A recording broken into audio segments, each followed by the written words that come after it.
आज की वीडियो का टॉपिक है कि मियाँ बीवी किन किन तरीकों से हम बिस्तरी कर सकते हैं और किन तरीकों को नापसंद किया गया है।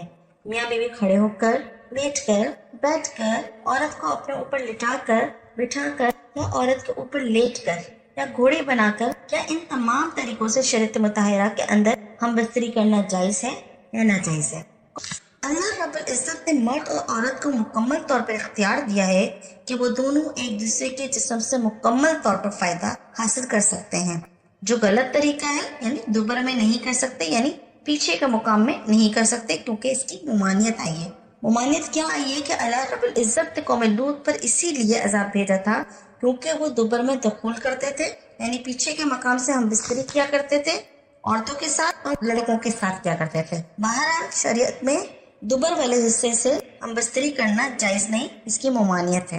अगर मर्द अपनी बीवी को यानी घोड़ी बना लेता है, जैसा कि होता है, और वो इस तरीके से पीछे से आगे की तरफ करता है तो जायज है।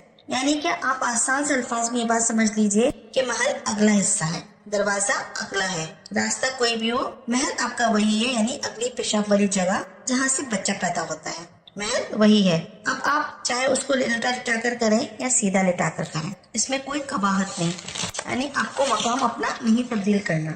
अगर आप औरत को उल्टा यानी घोड़े की तरह बना लेते हैं तो महल वही है। इसमें आप पीछे से आगे तो कर सकते हैं, मगर पीछे वाले हिस्से यानी दुबर वाले हिस्से में नहीं कर सकते। यानी शरीयत मुताहरा की बात तो आपको समझ में आ गई कि आप पीछे से आगे की तरफ तो कर सकते हैं, इसमें कोई मुमानियत नहीं, यानी पीछे करने दुबर वाले हिस्से करने की मुमानियत है। अब मैं आपको दो ऐसे तरीके बयान करूंगी जिसको कुरान और हदीस में बयान किया गया है, और आज की साइंस भी इस बात का इकरार करती है, और डॉक्टर हजरात भी ये कहते हैं कि इन दोनों तरीकों से अगर हम बिस्तरी की जाए तो औरत को खूब लज्जत हासिल होगी और मर्द भी खूब तस्कीन हासिल करेगा। आइए इन दो तरीकों पर रोशनी डालते हैं। पहला तरीका ये लिखा हुआ है कि औरत को नीचे लिटा ले, जैसे कि औरत को नीचे लिटा लिया और इसके ऊपर खुद लेट गए। इस तरीके के बारे में लिखते हैं कि मर्द ऊपर रहे और औरत नीचे रहे। तो इसमें एक फायदा यह है कि मर्द को हरकत करने का पूरा मौका मिलेगा, जिससे लज्जत हासिल होगी, और दूसरा फायदा यह है कि औरत पर थोड़ा सा वजन आएगा, जिसकी वजह से उसकी लज्जत में इजाफा होगा और वो जल्द फारिग हो जाएगी। यानी इस तरीके से औरत के जल्द फारिग होने का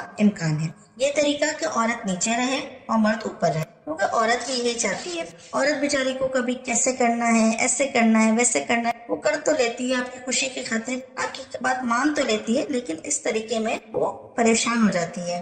लज्जत की वजह से उसको थोड़ी तकलीफ भी होगी जब वो नीचे रहेगी, और इस तरीके से हमल ठहरने का भी पूरा मौका मिलता है, और मर्द और औरत एक दूसरे से मुकम्मल तौर पर फायदा, लज्जत और तस्कीन हासिल कर सकते हैं।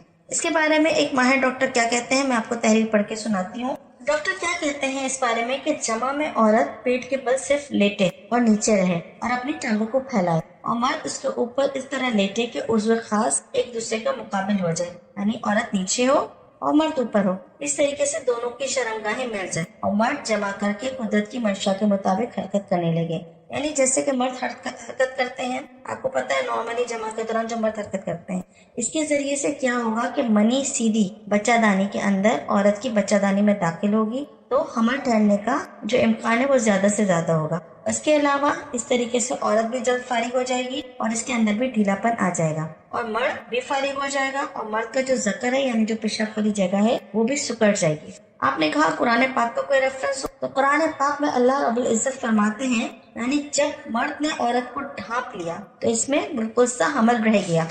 वजाहत करती चलूं कि औरत कब ढकती है, जब मर्द इसके पूरे ऊपर आ जाता है और औरत नीचे होती है, मर्द ऊपर होता है, तो वो उसको कवर कर लेता है, और इस तरीका जमा में हमल ठहरने का इम्कान ज्यादा से ज्यादा है, जिसका कि कुरान पाक की आयत में इशारा मिलता है, जैसा अल्लाह रब्बुल इज्जत ने कुरान पाक में फरमाया है। दूसरा तरीका ये है जो हम बिस्तरी करने का है, जिसमें औरत को बहुत ज्यादा लज्जत हासिल होती है। इसके बारे में हदीस मुबारका में है, यानी मर्द जब फर्ज के चारों जानिब बैठ जाए और दोनों रानों के दरमियान, और फर्ज किसे कहते हैं, अरबी जबान में फर्ज औरत की शर्मगाह को कहते हैं। ये उस वक्त होता है जब औरत अपनी दोनों रातों को, टांगों को खोल ले और दोनों दानों के दरमियान मर्द बैठ जाए, और बैठ कर इसके टांगों को ऊपर उठा ले और अपने कंधों पर रख दे, और फिर मर्द जो है इस तरीके से हम बिस्तरी करें। यानी मर्द जब फर्ज के चारों जानिब बैठ जाए, फिर तो औरत को भी थोड़ी सी मुशक्कत होगी।